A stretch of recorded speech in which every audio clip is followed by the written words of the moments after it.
जानते हैं आप ऑल्ट न्यूज के पत्रकार मोहम्मद जुबैर जो पिछले काफी अरसे से जेल में है, उसके बारे में उन्होंने क्या कहा? उन्होंने कहा कि यह एक कुचक्र है, यह एक जहरीला चक्र है। एक जगह मोहम्मद जुबैर को बेल मिलती है और वो लोग दूसरी जगह केस फाइल कर देते हैं। अब आप कहेंगे ये बेबसी कौन जाहिर कर रहा है? ये शब्द किसी और के नहीं बल्कि सुप्रीम कोर्ट के जज जस्टिस चंद्रचूड़ के हैं। सबसे बड़ा सवाल कि सुप्रीम कोर्ट के जज साहब जस्टिस चंद्रचूड़ इतने बेबस क्यों सुनाई दे रहे हैं कि यह एक कुचक्र है, यह एक विशियस साइकिल है। जुबैर को एक जगह बेल मिलती है और दूसरी जगह उसके खिलाफ केस कर दिया जाता है और उसे लगातार जेल में रखा जाता है। आज की खबर यह है दोस्तों कि आज सुप्रीम कोर्ट के सामने उनकी वकील बृंदा ग्रोवर गई थी और अब जुबैर जो हैं उनके खिलाफ जो तमाम 6 या 7 या आधा दर्जन मामले हैं उसमें वो राहत चाहते हैं। उनकी यह अपील है कि मेरे खिलाफ देश के अलग अलग हिस्सों में केसेस किए जा रहे हैं, मुझे एक जगह बेल मिलती है तो दूसरे केस को लेकर मुझे जेल में डाल दिया जाता है।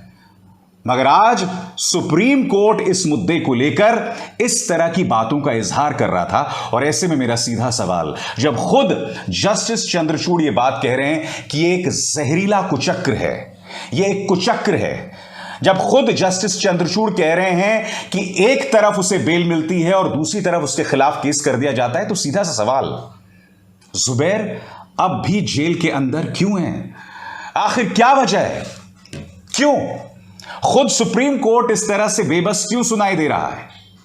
और बात सिर्फ सुप्रीम कोर्ट की नहीं है। जब पटियाला हाउस कोर्ट ने उन्हें बेल दी थी एक मामले में, तब उन्होंने साफ तौर पर कहा था कि जिस तरह से जुबैर पर निशाना साध रही हैं सरकारें और पुलिस, ये विचारों की अभिव्यक्ति पर हमला है। मैं बतलाना चाहूंगा कि पटियाला हाउस कोर्ट ने अपने आदेश में क्या कहा था। उन्होंने कहा था, लोकतंत्र में सरकार लोगों की खुली चर्चा से चलती है। अगर लोग अपने विचार साझा करने के लिए बाहर नहीं आते तो लोकतंत्र ना तो काम कर सकता है और ना ही समृद्ध हो सकता है।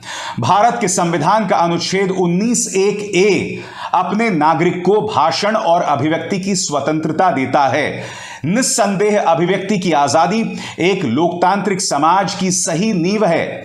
विचारों का एक स्वतंत्र आदान प्रदान, बिना किसी रोक टोक के सूचना का प्रसार, ज्ञान का प्रसार, अलग अलग नजरिए को बताना, उन पर बहस करना और अपने विचारों को बनाना और उन्हें बताना एक स्वतंत्र समाज के लिए बुनियादी बातें हैं।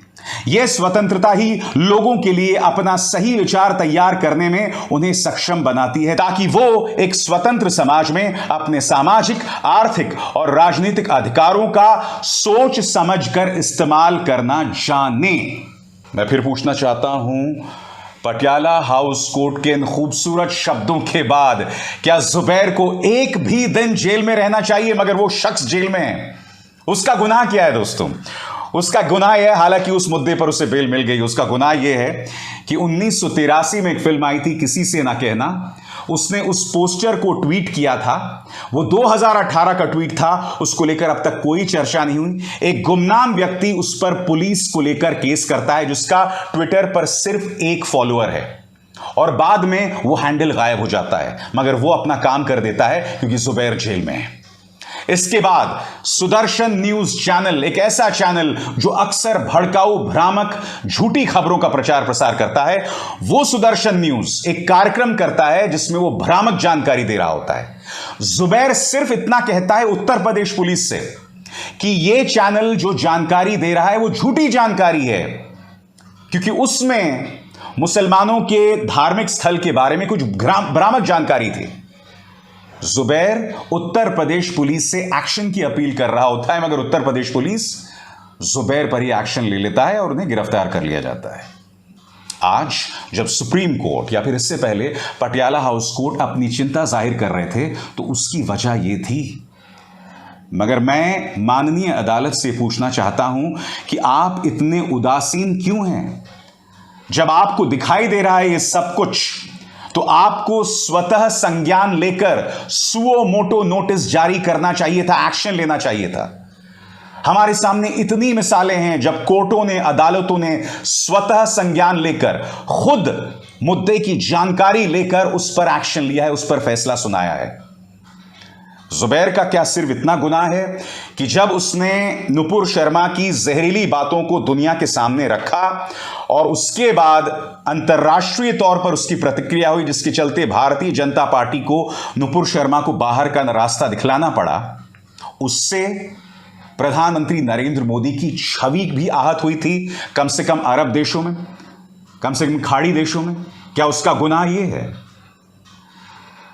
आज सवाल सिर्फ एक जुबैर का नहीं है, क्योंकि देखिए जुबैर सिर्फ एक नाम है। जुबैर जुड़ा हुआ है ऑल्ट न्यूज के साथ, और ऑल्ट न्यूज क्या करता है? ऑल्ट न्यूज यही करता है कि समाज के अंदर जो हमारे राजनीतिक दल हैं, जो झूठी भड़काऊ जानकारी अपने व्हाट्सएप ग्रुप्स के जरिए, अपने प्रचार तंत्र के जरिए फैलाते हैं, ये लोग उसका पर्दाफाश करते हैं।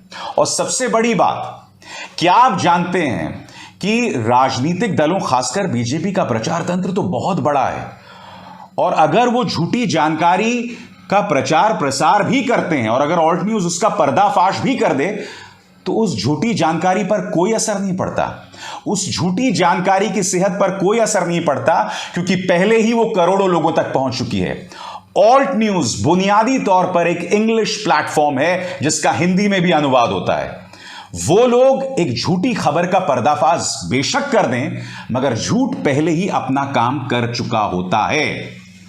और इस झूठ को शह कहीं और से नहीं, बल्कि पार्टी के बड़े बड़े नेता देते हैं। कई बार आपने देखा होगा भारतीय जनता पार्टी के बड़े बड़े नेता झूठ बोलते हुए पकड़े गए हैं। इनका जो आईटी सेल का मुखिया है अमित मालवीय, कितनी बार अपने ट्विटर हैंडल के जरिए झूठ बोलते हुए, गलत बयानी करते हुए पकड़ा गया है। उसकी ढेरों मिसालें मैंने आपको पहले दे चुका हूं। और सबसे बड़ी बात, मैं नहीं भूला हूं, गृह मंत्री अमित शाह जब बीजेपी के अध्यक्ष हुआ करते थे और 2019 के लोकसभा चुनावों से पहले उन्होंने राजस्थान में बयान दिया था। उन्होंने कहा था कि हमारे एक कार्यकर्ता ने व्हाट्सएप पर एक झूठी खबर चला दी, और वो झूठी खबर क्या थी? बकौल अमित शाह वो झूठी खबर थी कि अखिलेश यादव ने अपने पिता मुलायम सिंह यादव के साथ बदतमीजी की, उन्हें थप्पड़ मार दिया। अमित शाह ने कहा खबर झूठी है, फैलानी नहीं चाहिए थी मगर फैला दी गई, और इसका असर यह हुआ कि उत्तर प्रदेश की जनता में यह संदेश गया कि जो आदमी अपने पिता का नहीं हो सकता, वो प्रदेश की जनता का क्या होगा। ये बात खुद अमित शाह कह रहे थे खुलेआम मंच पर, मानो कोई बहुत बड़ी उपलब्धि हो। इसलिए आज की तारीख में उन पत्रकारों से भारतीय जनता पार्टी डरती है या उन पर अंकुश लगाती है जो आपके सामने सच को लाते हैं, सच को उजागर करते हैं। ऑल्ट न्यूज, जुबैर, ये सिर्फ एक नाम है, यह निमित्त मात्र है। मकसद है सच को किसी भी कीमत पर दबाना। मगर आज खबर है सुप्रीम कोर्ट, जिसने अब इस मामले की सुनवाई 20 तारीख को कर दी है, यह कहते हुए कि यह एक कुचक्र है जिसमें जुबैर को फंसाया जा रहा है। एक मामले में बेल मिलती है, दूसरी जगह उसे गिरफ्तार कर लिया जाता है। तो मैं फिर माननीय जजेस से अपील करना चाहूंगा कि कायदे से जुबैर को एक दिन भी जेल में नहीं रहना चाहिए, मगर वो आज भी जेल के अंदर है। इसलिए इन सवालों का जवाब सिर्फ पुलिस या सरकारों को नहीं देना है, माननीय जजेस इन सवालों के जवाब आपको भी देने हैं। मैं उम्मीद करता हूं कि मेरे इस सुझाव का आप लोग सकारात्मक ढंग से जो है इस पर गौर करेंगे, और इस पर जो समाधान निकल कर आएगा वो एक स्थायी समाधान होगा, एक परमानेंट सॉल्यूशन होगा, ताकि जो सत्ता से सवाल करता है, बेबाकी से सवाल करता है, व्यवस्था, सरकारें, पुलिस उस पर निशाना ना साधें। क्योंकि देखिए, जो सत्ता से सवाल करता है, आप उस पर कोई भी एक्शन ले लो, ये मत सोचो कि वो पीछे हटने वाला है।